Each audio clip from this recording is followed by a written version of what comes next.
केसरकर गेली 80 वर्ष सिंधुदुर्गाच्या सामाजिक क्षेत्रात उल्लेखनीय असं योगदान देत आहेत. एकदा उत्स्फूर्त आणि उदंड टाळ्यांचा प्रतिसाद होणे दीपक भाईंसाठी.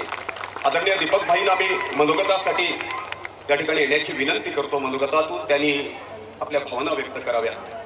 आदरणीय दीपक भाई केसरकर.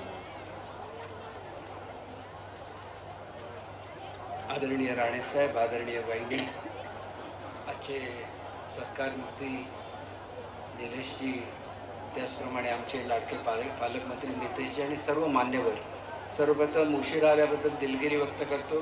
निलेशजींच्या वाढदिवसाचा कार्यक्रम सावंतवाडीला सुद्धा होता आणि तो कार्यक्रम त्या ठिकाणी जाऊन नंतर आमच्याकडे साठम महाराजांची पुण्यतिथी असते. त्यांचं दर्शन घेऊन त्यांचे आशीर्वाद घेऊन मी निलेशजी आपल्यासाठी आलेलो आहे. मी मनापासून आपल्याला शुभेच्छा देतो. खरं तर पालकमंत्री बोलल्यानंतर मी बोलणं योग्य नाही, परंतु तुमच्यावर सर्वच लोक प्रेम करतात आणि त्या काळात खासदार म्हणून तुम्ही जे केलेलं काम आहे अजूनही लोकांच्या लक्षामध्ये आहे.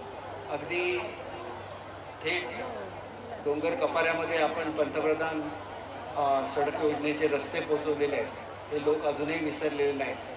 आणि राणेसाहेबांनी ह्या जिल्ह्यासाठी जे काय केलं, BSTचं चेअरमन असताना त्यांना बाळासाहेबांनी इथं पाठवलं या जिल्ह्यामध्ये आणि त्याच्यानंतर केवळ ह्या जिल्ह्याचं नाही तर संपूर्ण कोकणाचं नेतृत्व हे राणेसाहेबांनी केलेलं आहे आणि त्यांच्या पायावर पाय ठेवून आज आपण राजकारण करत आहात.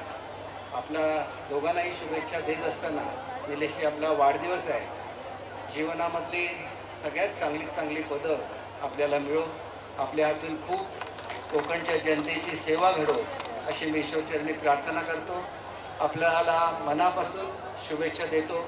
राणेसाहेबांचे आशीर्वाद आणि पालकमंत्री महोदयांचा पाठिंबा दोन्ही तुमच्यावर आहे आणि त्याच्याबरोबरच सिंधुदुर्ग जिल्ह्यातल्या आणि विशेषतः कोकण आणि मालवण मतदारसंघातल्या सर्व लोकांचं प्रेम आणि विश्वास तुमच्यावर आहे. तो तुम्ही स्वार्थ ठरवाल याची खात्री बाळगतो. आपल्याला मनापासून हार्दिक शुभेच्छा देतो आणि माझे 2 शब्द संपवतो. जय हिंद, जय महाराष्ट्र.